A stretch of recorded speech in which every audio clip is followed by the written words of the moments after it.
Alright guys, welcome to my podcast. I'm Chris from My Town, New York, and this month we're celebrating Women's Month. This day I am with the lovely and super woman of New York. Hi guys, I'm Fatima F. Star. Hi, I'm Tessa. I'm from My Town, New York. Since we're celebrating Women's Month this March, I'll be asking you 3 questions. So probably these 3 questions are the most common beauty pageant questions. So ready na ba kayo sa challenge na to? Yeah, hindi kami ready. Hi! Ready! Of course, ready, no? Okay, so let's start with Miss Universe 2019 question. So what is the most important thing we should teach young girls or our young co-townies today? Live your life to the fullest. Huwag niyo manadalin kasi dati gusto ko nang tumanda para magawa ko lahat ng gusto ko. Kasi pag bata ka pa, parang yung magulang mo, tututulan niya lahat ng mga desisyon mo sa buhay. Pero na-realize ko, dapat pala hindi lahat ng decision nakatasa sa magulang. Think mo yung future mo, tapos huwag mo madaliin yung oras na meron ka kasi ang sarap maging bata. Mas maganda rin na mas bata ka, mas explore mo na yung ano yung gusto mo sa buhay. Mas maganda kung mas maaga mo siyang malalaman, kaya hindi pa iba-iba yung decision mo. Ma-advise ko for young girls is to always be themselves. Kasi you have to prioritize yourself. You have to do whatever you want, whatever you love.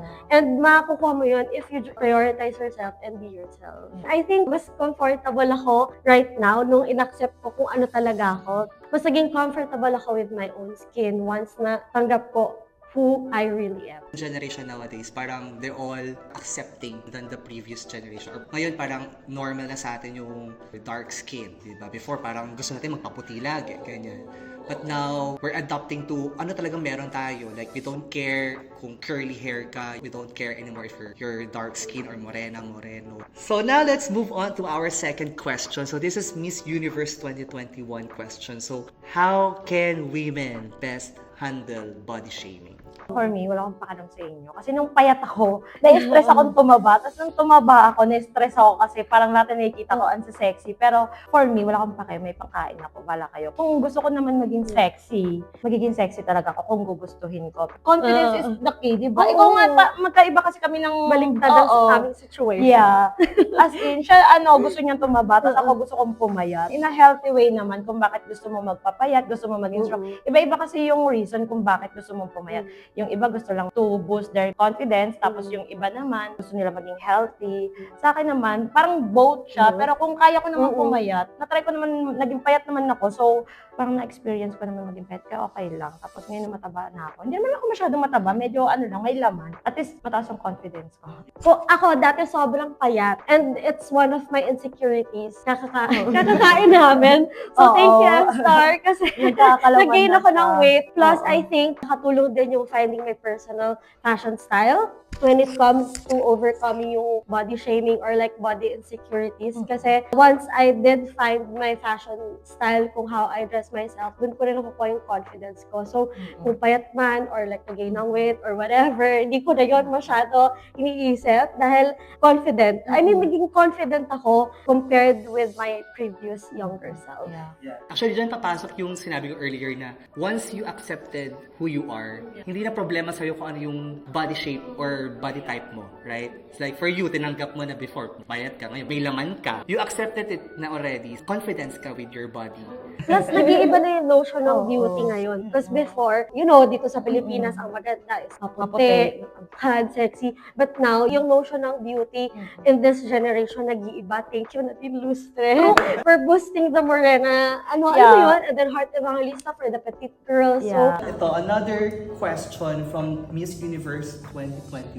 So, what advice would you give young women or co-townies who are watching this podcast on how to deal the pressures they face today?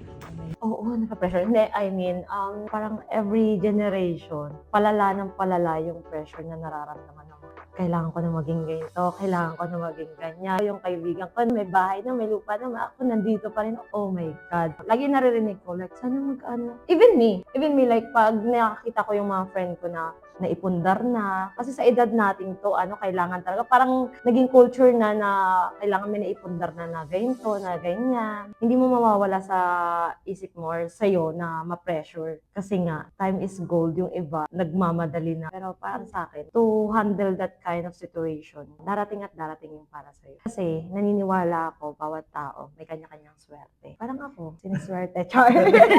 Kasi ang usual pressure, especially women, pressure is time, di ba? I have this friend, laging yun yung pumapasok na motto, every time I feel pressured, every time I feel anxiety about certain things, ganon. So, live in the moment kasi hindi mo na mababalikan tong moment na to eh. Once na, things pass. So, what you have to do is be present, enjoy the moment. Kasi pag dumating na yung mga wini-wish natin in life, things will change because change is constant in life. So, kung ngayon, ito yung life natin which is having fun with co-townies, being spontaneous sa mga trips, parties, travels, especially with the townie barkadas from New York. Pag dumating yung moments or wishes na gusto talaga natin makamit in the near future, for example, having a family, starting a new life, building a family, hindi mo na mababalikan yung mga ganong moments, the single moments. So, might as well enjoy mo na right now yung mga ganong moments para, you don't have any regrets. Plus, I agree with you, kung darating. If it's meant for you, whatever happens, wag lang ma-pressure. Because, bibigay rin ni Lord kung ano man yung sa tingin niyang karapat-dapat para sa'yo. You just have to explore. Naniniwala talaga ako sa constant change kasi during the time na nasa 20s ako, parang alam niyo na yung age ko right now, no? But in my early 20s, may mga goals ako na gustong iset for myself. Pero darating kasi yung time na parang it will really not come the way you want it to be. You must check yung checklist mo because madaming mga unexpected experiences that you will have. And if you keep on pressuring yourself, mas lalo kang walang check dun sa checklist mo. Just live in the moment, as you mentioned. Minsan kasi yung goals ko for my early 20s is different already with my goals for the late 20s. Kasi nga, nagbabago yung panahon, nagbabago yung mga gusto. Exactly, the wants, the needs. Who is your biggest influence for who you are right now as a woman? My mom. Grabe, mom. Sobrang tapang niya. As in, lahat ng pagsubok sa buhay, kinaya niya. Kaya ako, pag iniisip ko na kinaya nga ng nanay ko, so kakayanin ko din. Mas explore ako kaysa sa kanya. Tapos yung mga pagsubok na dumating sa buhay, kinaya niya talaga. So, ano pa ako na nasa, living in the future ako. Parang iba na kasi yung generation ngayon eh. Sobrang thankful ako na naging nanay ko siya. I grew up super close to my mom. Ewan ko, kasi super fun din niya. So, everything open. Ewan ko, konti sa love life. Pero lahat ng bagay, mami, ganyan, bawat iba't, mami. Marami siyang wisdom, except sa pagluluto. Marami siyang wisdom tinuro sa akin to always believe in myself, put myself first, pag-aral mabuti. Ngayon, gusto na akong, sige, go, party ka lang. So, they are very supportive. For who you are right now, the values that you have right now, the strength, the weaknesses, everything talaga, it comes at your home.